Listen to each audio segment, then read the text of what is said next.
Pemirsa, konektivitas antara Bali dan Hong Kong terus meningkat seiring dengan bertambahnya maskapai penerbangan yang melayani rute ini di Bandara Internasional Igusti Ngurah Rai, Bali. Terbaru pada Selasa 1 Oktober, Indonesia Air Asia melakukan penerbangan perdana dari Hong Kong ke Denpasar.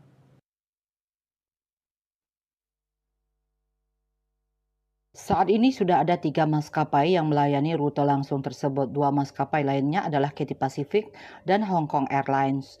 Ahmad Syaugi Sahab, General Manager Bandara Internasional Igusti Ngurah Rai menjelaskan bahwa dengan penambahan frekuensi penerbangan dari dan menuju Hong Kong, para pengguna bandara kini memiliki lebih banyak pilihan jadwal. Syaugi mengatakan sebelumnya Hong Kong Airlines melayani penerbangan pagi dengan keberangkatan dari Bali pukul 8.15 WITA, sementara Cathay Pacific melayani penerbangan sore pukul 16 WITA. Kini Indonesia Air Asia hadir melengkapi dengan jadwal keberangkatan pada pukul 1.45 WITA. Menurutnya, rute Hong Kong menunjukkan kinerja yang baik dengan tingkat keterisian kursi mencapai 80%. Permintaan terhadap rute ini terus meningkat seperti terlihat dari perubahan tipe pesawat yang diajukan oleh Cathay Pacific. Mulai Juli 2024, maskapai ini menggunakan pesawat Boeing 777 dengan kapasitas 438 kursi menggantikan Airbus 333 yang berkapasitas 317 kursi. Rute ini juga menunjukkan ketepatan waktu yang baik dengan on-time performance sebesar 83%. Indonesia Air Asia memulai penerbangan perdananya dari Bali menuju Hong Kong pada pukul 00.45 WITA dengan 126 penumpang.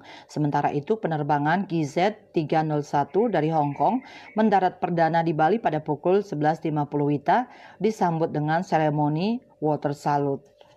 Pesawat Airbus 230 yang membawa 171 penumpang ini akan melayani rute Hong Kong setiap hari dengan frekuensi 7 kali seminggu, sama seperti Cathay Pacific dan Hong Kong Airlines. Sepanjang tahun 2024 hingga 30 September, tercatat sebanyak 302.547 penumpang melayani rute Hong Kong dan Denpasar pulang pergi atau 2,87% dari total penumpang internasional di Bandara Internasional Igusti Ngurah Rai yang mencapai 10,5 juta penumpang.